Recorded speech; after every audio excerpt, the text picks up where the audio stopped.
Atos 16. E chegou a Derbe e Listra. E eis que estava ali um certo discípulo por nome Timóteo, filho de uma judia que era crente, mas de pai grego, do qual davam bom testemunho os irmãos que estavam em Listra e em Icônio.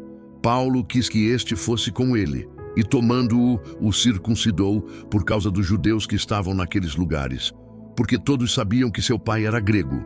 E quando iam passando pelas cidades, lhes entregavam, para serem observados, os decretos que haviam sido estabelecidos pelos apóstolos e anciãos em Jerusalém. De sorte que as igrejas eram confirmadas na fé, e cada dia cresciam em número. E passando pela Frígia e pela província da Galácia, foram impedidos pelo Espírito Santo de anunciar a palavra na Ásia. E quando chegaram a Mísia, intentavam ir para Bitínia, mas o Espírito não lhe permitiu. E tendo passado por Mísia, desceram a Troade. E Paulo teve de noite uma visão em que se apresentou um homem da Macedônia e lhe rogou, dizendo: passa a Macedônia e ajuda-nos. E logo depois desta visão, procuramos partir para a Macedônia, concluindo que o Senhor nos chamava para lhes anunciarmos o Evangelho. E navegando de Troade, fomos correndo em caminho direito para a Samotrácia, e no dia seguinte para Neápolis. E dali para Filipos, que é a primeira cidade desta parte da Macedônia e é uma colônia. E estivemos alguns dias nesta cidade.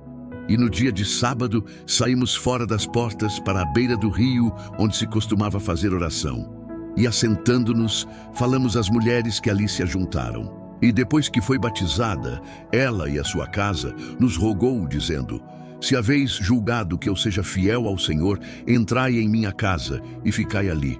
E nos constrangeu a isso.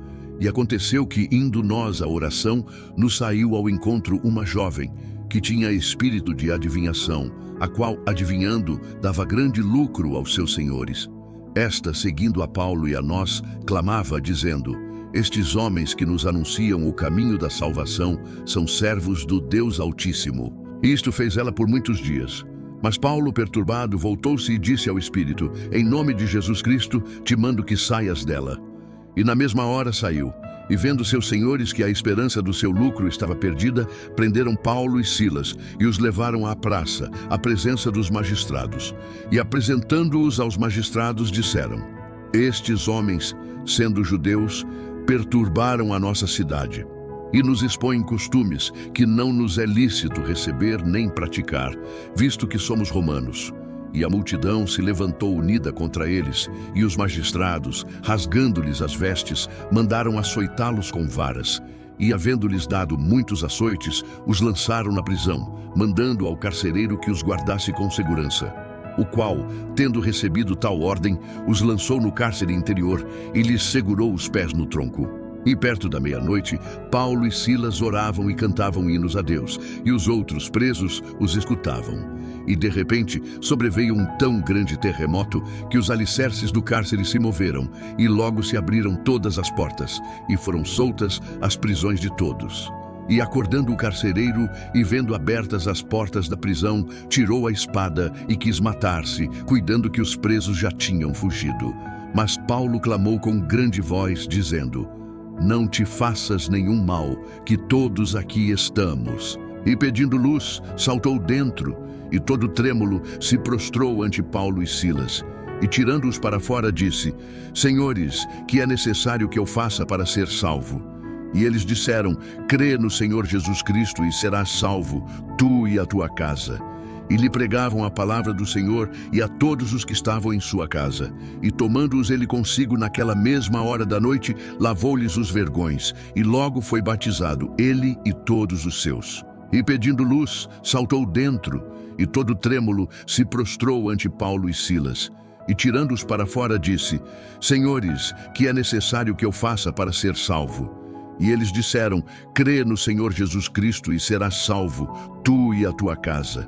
E lhe pregavam a palavra do Senhor e a todos os que estavam em sua casa.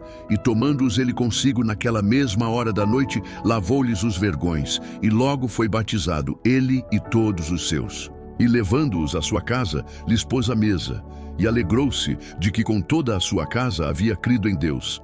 E sendo já dia, os magistrados mandaram quadrilheiros, dizendo: soltai aqueles homens. E o carcereiro anunciou a Paulo estas palavras, dizendo: Os magistrados mandaram que vos soltasse. Agora, pois, saí e ide em paz. Mas Paulo lhes replicou: Açoitaram-nos publicamente, e sem sermos condenados, sendo homens romanos, nos lançaram na prisão e agora encobertamente nos lançam fora? Não será assim, mas venham eles mesmos e tirem-nos para fora. E os quadrilheiros foram dizer aos magistrados estas palavras, e eles temeram, ouvindo que eram romanos. E vindo, lhes dirigiram súplicas, e tirando-os para fora, lhes pediram que saíssem da cidade. E saindo da prisão, entraram em casa de Lídia, e vendo os irmãos, os confortaram, e depois partiram.